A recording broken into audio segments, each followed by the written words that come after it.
Friends, I hope आप सब लोग अच्छे होंगे। तो आज का हमारा टॉपिक है लाइसोसोम्स। हम सेल बायोलॉजी और एनिमल डाइवर्सिटी साथ साथ ही कवर करेंगे। तो स्टार्ट करते हैं लाइसोसोम्स। तो इससे पहले आप में से जिन भी लोगों ने सब्सक्राइब नहीं किया है तो please subscribe and also like and share the channel अगर आपको ये वीडियो पसंद आता है तो lysosomes, what are lysosomes? Lysosomes are group of organelles which are formed from the Golgi complex.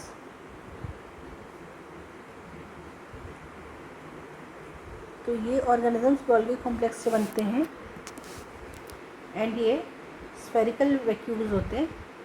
इनकी जो शेप है वो स्फेरिकल होती है। Vacuoles enclose with A membrane, तो मेम्ब्रेन एनक्लोज्ड आप इसको बोल सकते हो। लाइसोसोम को डिस्कवर किसने किया था? तो लाइसोसोम को डिस्कवर किया था क्रिश्चियन ड्यूडोव ने। ये इम्पोर्टेंट है, इनको बाद में नोबेल प्राइज़ मिला था एंड हिज कोवर्कर्स।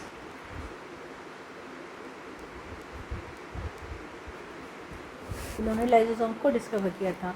हम स्ट्रक्चर की बात करें लाइसोसोम की, तो लाइसोसोम एक सिंगल मेम्ब्रेन बाउंड स्ट्रक्चर होता है। इसमें डबल मेम्ब्रेन नहीं होती, इसमें एक सिंगल मेम्ब्रेन होती है और इनमें 50 काइंड्स ऑफ हाइड्रोलिटिक एंजाइम्स मिलते हैं। मतलब कम से कम इसमें 50 तरह के ऐसे हाइड्रोलिटिक एंजाइम्स हैं जो लाइसोसोम से मिलते हैं। और ये जो हाइड्रोलिटिक एंजाइम्स हैं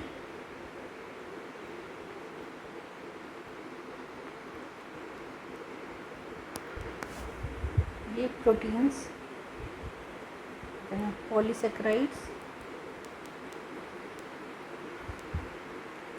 lipids, nucleic acids and other जो भी मॉलिक्यूल्स होते हैं उनको भी ये हाइड्रोलाइज कर सकते हैं। इसके अलावा ये जो एंजाइम्स होते हैं जो इसमें मिलते हैं, ये जो सेल में जो भी अदर आउटसाइड जो भी बैक्टीरिया जो इन्वेट करता है उसको भी ये हाइड्रोलाइज कर सकते हैं।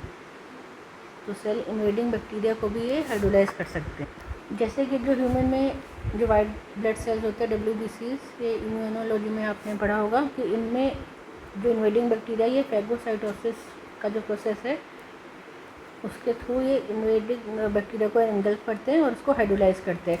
तो इनमें बहुत तरह के लाइसोसोम्स जो हैं वो हमें मिलते हैं, लाइसोसोम्स। आगे हम देखेंगे टाइप्स ऑफ लाइसोसोम्स। तो इंडिविजुअल जो सेल होता है उसमें different type of lysosomes available होते हैं। तो हम टाइप ऑफ लाइसोसोम्स में हम देखेंगे डिफरेंट टाइप ऑफ लाइसोसोम्स, जिसमें से सबसे पहले है प्राइमरी लाइसोसोम्स।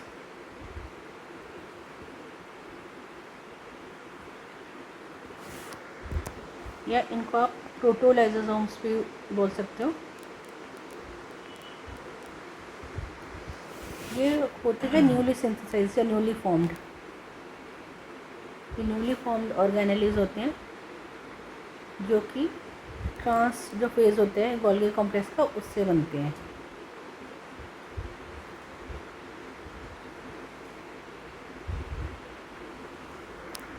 फिर नेक्स्ट हम देखेंगे सेकेंडरी लाइसोसोम्स।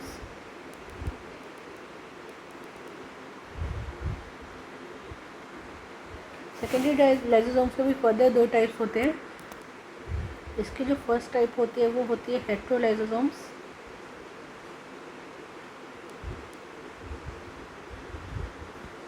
या फिर इसको हेट्रोफेजिक वैक्यूल्स भी बोलते हैं।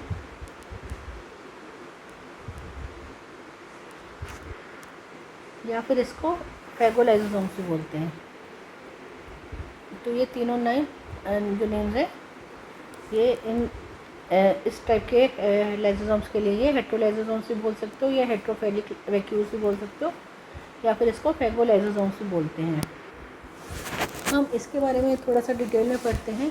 तो फैगोलाइसोसोम्स बनते कैसे हैं? ये बनते हैं fusion of endosomes with primary lysosomes. तो प्राइमरी लाइसोसोम्स हमने पढ़ा है कि प्राइमरी जो लाइसोसोम्स है वो ट्रांसफेज से बनते हैं गोल्गी कॉम्प्लेक्स के।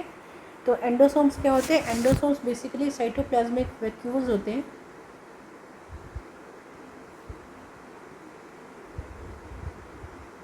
साइटोप्लाज्मिक वैक्यूल जो एक्स्ट्रा जो सेलुलर मटेरियल है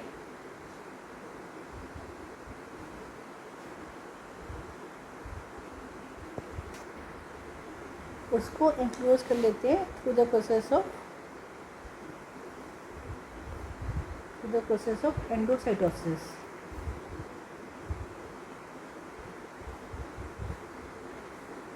तो इसका कहने का क्या मतलब है? कहने का मतलब ये है, इसको हम डायग्राम से देखते हैं तो इसका डायग्राम के थ्रू हम समझने की कोशिश करते हैं कि जो ये फेगोलाइसोसोम्स हैं ये बनते कैसे हैं। तो सपोज़ ये आपकी ये सेल की मेम्ब्रेन है, ये आपकी यहाँ पे सेल की मेम्ब्रेन है जिसके आउटसाइड यहाँ पे एक्स्ट्रा सेलुलर जो मटेरियल है वो पड़ा हुआ है। यहाँ पे आपका ये, इसको हम दूसरे कलर से बनाते हैं। यहाँ पे आपका ये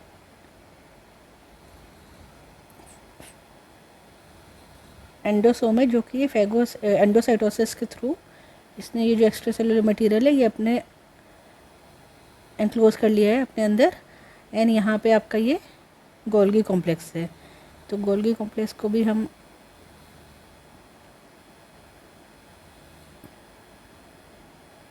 ये गोल्गी कॉम्प्लेक्स के मेम्ब्रेन्स बना लेते हैं। ये सिर्फ अंडरस्टैंडिंग पर्पस के लिए डायग्राम है।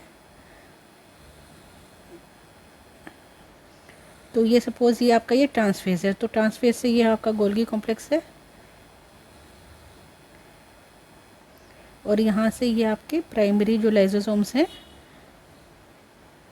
इनको भी हम सेपरेट कलर से दिखाते हैं।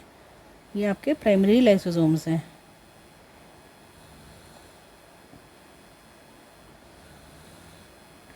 जो कि ट्रांसफेज से बने हैं। अब ये जो एंडोसाइटोसिस होके ये जो वैक्यूल है ये साइटोप्लाज्मिक वैक्यूल है, ये इसने एंडोसाइटोसिस के प्रोसेस के थ्रू इसने जो एक्स्ट्रा सेलुलर मटेरियल है इसको अपने अंदर एनगल्फ कर लिया है और अब ये एंडोसोम बन गए हैं। तो एंडोसोम अभी जो इसका जो शेप है वो इस तरह की है, इसके अंदर एक्स्ट्रा सेलुलर मटेरियल है और इसको हम क्या कहेंगे? इसको हम कहेंगे एंडोसोम। अब ये जो प्राइमरी लाइसोसोम्स और जो एंडोसोम्स हैं इन दोनों का फ्यूजन होके क्या बनेगा? इसको हम कहेंगे फेगोलाइसोसोम्स। तो ये आपका ये क्या बना है? फेगोलाइसोसोम्स।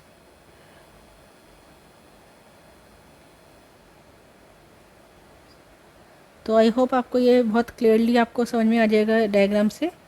इसको भी चाहे तो हम दूसरे कलर से बना सकते हैं। ये आपका ये है, ये क्या है? ये फेगोलाइसोसोम है। तो फेगोलाइसोसोम किसके फ्यूजन से बना है? फेगोलाइसोसोम बना है प्राइमरी लाइसोसोम और एंडोसोम के फ्यूजन से। तो अब हम सेकंड टाइप देखते हैं। तो सेकंड टाइप देखने से पहले हम इससे जैसे ही जो सिमिलर प्रोसेस है वो हम देखते हैं। जो अभी तो हमने एंडोसोम के थ्रू हमने देखा, सिमिलर जो प्रोसेस होता है वो होता है फेगोसाइटोसिस। फेगोसाइटोसिस में क्या होता है कि जो फेगोसोम होता है, जैसे सपोज आपका ये यहाँ पे एंडोसोम है, अब यहाँ पे ये आपका फेगोसोम है, ये आपका यहाँ पे, इसको भी हम कोई नए कलर से बनाते हैं। जैसे ये आपका यहाँ पे ये फेगोसोम है। तो फेगोसोम में क्या डिफरेंस होता है? फेगोसोम में आपका, इसको हम येलो कलर से बनाते हैं। तो ये यहाँ पे आपका फेगोसोम है। फेगोसोम क्या इनगल्फ करता है? फेगोसोम इनगल्फ करता है सेलुलर जो ओल्ड सेल्स हैं उनको इनगल्फ करता है, या फिर जो लार्ज बैक्टीरिया है, या फिर जो सेल की जो डेब्री है। सेल डेब्री मतलब जो कि एक पुराना सेल है, जो ब्रोकन डाउन सेल है, उसके अंदर जो सेल की डेब्री, सेल का जो बचा हुआ पार्ट है उसको ये एनगल्फ कर लेते हैं। तो इस ऐसे वैक्यूल को बोलते हैं हम फेगोसोम। तो फेगोसोम का फ्यूजन का भी सेम ही प्रोसेस है। तो फेगोसोम भी अल्टीमेटली क्या करेगा? जो प्राइमरी ये जो लाइसोसोम है इसके साथ ही फ्यूज़ हो जाएगा। तो फ्यूज़ होके ये प्राइमरी लाइसोसोम है और ये यहाँ पे आपका ये फेगोसोम है। तो ये फ्यूज़ होके ये भी सेम ही फेगोलाइसोसोम बनाएंगे। तो इसकी शेप कुछ इरेगुलर टाइप की होती है। यहाँ पे भी आपकी इरेगुलर टाइप की शेप ही है। इसको भी हम थोड़ा चेंज कर देते हैं। ये जो शेप है यहाँ पे भी थोड़ी इरेगुलर टाइप की आप शेप बना लो। तो ये आपका ये फेगोलाइसोसोम बन गया, यहाँ पे भी ये फेगोलाइसोसोम बन गया, ये मैक्रोफेजिक वैक्यूल और इसके प्राइमरी लाइसोसोम के फ्यूजन से। तो यहाँ पे हो क्या रहा है, यहाँ पे सॉरी, तो यहाँ पे जो फेगोलाइसोसोम में क्या हो रहा है कि जो लाइसोसोम के जो हाइड्रोलिटिक जो एंजाइम्स है जिनके बारे में अभी हमने पढ़ा, वो ये रिलीज़ हो रहा है, और जो यहाँ के जो ये ओल्ड सेल्स या लार्ज बैक्टीरिया या सेल डेब्री या यहाँ पे जो एक्स्ट्रा सेलुलर मटेरियल इसने एनकल्फ किया है, उनको फिर ये डाइजेस्ट कर देते हैं। तो जैसे एक्स्ट्रा सेलुलर मटेरियल हम डिफरेंट कलर से दिखा देते हैं, जैसे यहाँ पे सपोज सेल डेब्री इस कलर से है, और ये जो ब्राउन आपको दिख रहे हैं ये हाइड्रोलिटिक एंजाइम है। तो हाइड्रोलिटिक एंजाइम इन सबको डाइजेस्ट कर देंगे, तो ये इसका फंक्शन होता है। तो अब हम चलते हैं second type of secondary lysosome पे। फर्स्ट टाइप को हमने देखा था, ये हेट्रोफेजिक वैक्यूल्स भी हम कहते हैं इसको, या हेट्रोलाइसोसोम्स कहते हैं। जो सेकंड टाइप है सेकेंडरी लाइसोसोम का, वो है ऑटोफेजिक वैक्यूल्स।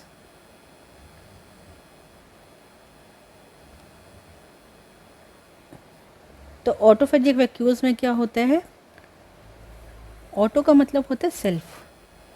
तो ऑटोफेजिक वैक्यूल्स में क्या होता है, यहाँ पे प्रोसेस सेम है, लेकिन instead of extra cellular material जो हमने वहाँ पे देखा था डायग्राम में, जो यहाँ पे जो एक्स्ट्रा सेलुलर मटेरियल है जिसको ये एनगल्फ कर रहे थे, ये अपने खुद के ही साइटोप्लाज्म का जो सेल होता है इन वैक्यूल्स का, जो साइटोप्लाज्म में जो ऑर्गेनेलीज हैं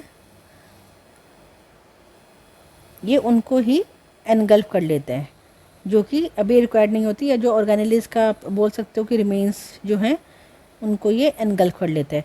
और प्राइमरी लाइसोसोम के साथ फ्यूज़ होके सेम ही जो प्रोसेस है बाकी वो सेम है कि प्राइमरी लाइसोसोम्स के साथ इसका फ्यूजन होते हैं, और जो लाइसोसोम्स के जो हाइड्रोलिटिक एंजाइम्स होते हैं वो ये जो साइटोप्लाज्मिक ऑर्गेनेलीज हैं जो नो लॉन्गर रिक्वायर्ड है उनको ये डाइजेस्ट कर देते हैं।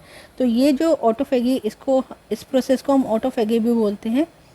तो ये जो ऑटोफेगी है, ये जो सेल रिपेयर होती है उसका ये पार्ट है। सेल रिपेयर या सेल ग्रोथ का जो है ये एक नेचुरल उसका एक पार्ट है।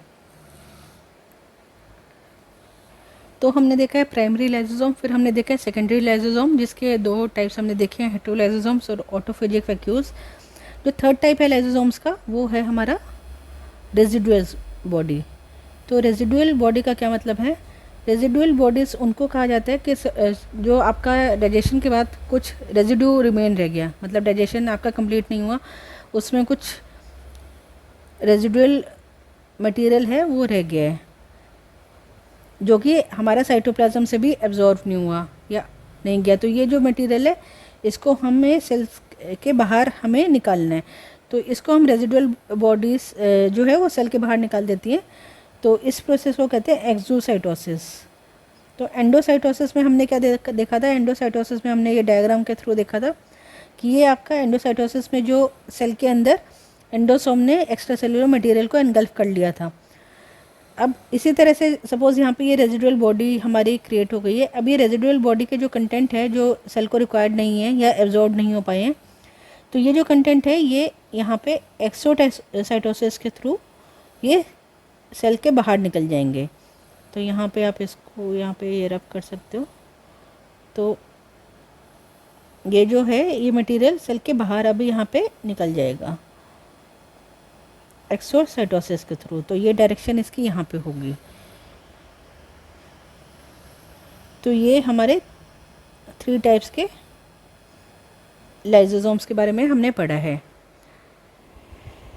तो आज हमने देखा type of lysosomes, water lysosomes, then हमने देखा टाइप ऑफ लाइसोसोम्स, फिर हमने इनका मैकेनिज्म ऑफ एक्शन देखा। एंड नेक्स्ट वीडियो में हम देखेंगे लाइसोसोम्स से होने वाली डिजीज़, और हम एंडोसाइटोसिस के प्रोसेस को भी थोड़ा सा डिटेल में समझेंगे। तो अगर आपको ये वीडियो पसंद आया हो तो please subscribe and also like, share and comment on the video. Thank you.